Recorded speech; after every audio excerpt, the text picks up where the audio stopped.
Assalamualaikum, maupay na gabi. For today's video nga ay nag-reading na naman ang person na to ng seaweeds. At ayan na nga, dahil nga nag-away kami ng aking mewa at nanunuyo siya, pinagbigyan niya ako sa aking gusto. At yan lang yung kinuha namin dyan sa Korean Mart. At ayan, at pagkatapos namin mamili, ayan, uwi na kami guys. At fast forward, nasa bahay na nga kami. At ayan na nga yung mga pinamili namin. At yung iba nga dyan ay binili lang namin sa labas. At ayan lang yung ating mga kailangan guys. At ayan, magpainit na tayo ng tubig. At habang hinihintay nga natin kumulo yung ating pinainit, at ayan, naghanda na rin ako ng ating kanin.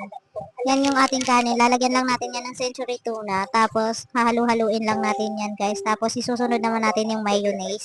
Hahalu-haluin lang din natin yan. At pag napaghalo-halo na natin yan, iset aside lang natin yan. At ayan, sakto kumulo na rin yung ating tubig. Ayan, nilagyan ko pala ng dalawang itlog yan dahil hahalo din natin yan sa ating kanin. At ayan na nga, nung kumulo na ngayon, nilagay ko na nga rin yung samyang at saka pancit canton. Ninahaluan ko talaga siya ng pancit canton, guys, dahil baka hindi kanin ng mga anak ko yung anghang niya. At ayan, paghalo-haluin na nga natin yung kanyang mga seasoning dyan. At pagkatapos nga ay may mekos-mekos lang natin yan. At ayan, malambot na rin yung ating samyang at pancit canton. At tinanggalan ko na nga siya ng tubig at ayan, halu-haluin lang natin yan, guys. At pagkatapos ko nga halu-haluin yung ating samyang at pancit canton, ay binalatan ko naman tong dalawang itlog na to dahil ito yung ating ihahalo sa ating kanin. Ayan, dudurog-durugin lang. Tapos paghahalu-haluin lang natin yan. At ayan, pagkatapos nating halu-haluin, siyempre kakainin na natin. Ano pang gagawin? Ayan, nilagyan ko lang ng gawawang pritong egg yung ating samyang. Tapos yung ating seaweed at ayan, let's do this guys. Kain na po tayo. Bismillah. Ganyan lang po yung ginagawa natin. Pag halu-haluin lang po natin yan dyan sa ating seaweeds. Tapos nga kainin mo na yan. Sobrang sarap na yan dahil hindi ka magsisisi dyan.